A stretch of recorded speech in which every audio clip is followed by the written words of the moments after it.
जय हिंद विद्यार्थी मित्रांनो, आसनगाव अंबरनाथमध्ये आता लोहमार्ग पोलीस स्टेशन 279 नवीन नियमित पदांना शासनाकडून मंजुरी मिळालेली आहे विद्यार्थी मित्रांनो।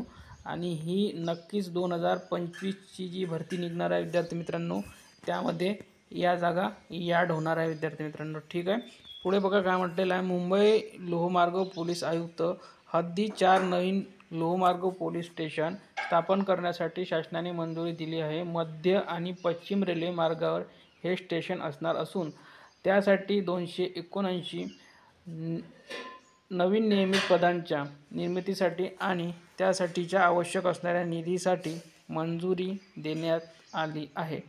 मध्य रेल्वेच्या हद्दीतील लोकमान्य टिळक टर्मिनल आसनगाव अंबरनाथ आणि पश्चिम रेल्वेच्या हद्दीतील भाईंदर ही 4 नवीन पोलीस ठाणे आता अस्तित्वात येणार आहे।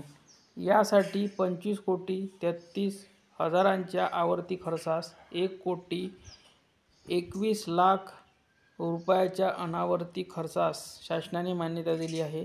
त्यामुळे रेल्वे प्रवाशांच्या सुरक्षेसाठी हे महत्त्वपूर्ण पाऊल ठरणार आहे। सध्या मध्य रेल्वेच्या उपनगरी मार्गावर कल्याणनंतर थेट कसाऱ्यात लोहमार्ग पोलीस ठाणे आहे। अनेकदा केवळ अंतर लांब असल्याने फिर्यादी तक्रार करण्यासाठी धजावत नसे। पुणेच्या दिशेने कल्याणनंतर थेट कर्जत रेल्वे पोलीस ठाणे आहे। यामुळे आसनगाव आणि अंबरनाथ हे नवीन रेल्वे पोलीस ठाणे अस्तित्वात आल्याने त्याचा फायदा प्रवाशांना होणार असल्याचे सांगण्यात आले।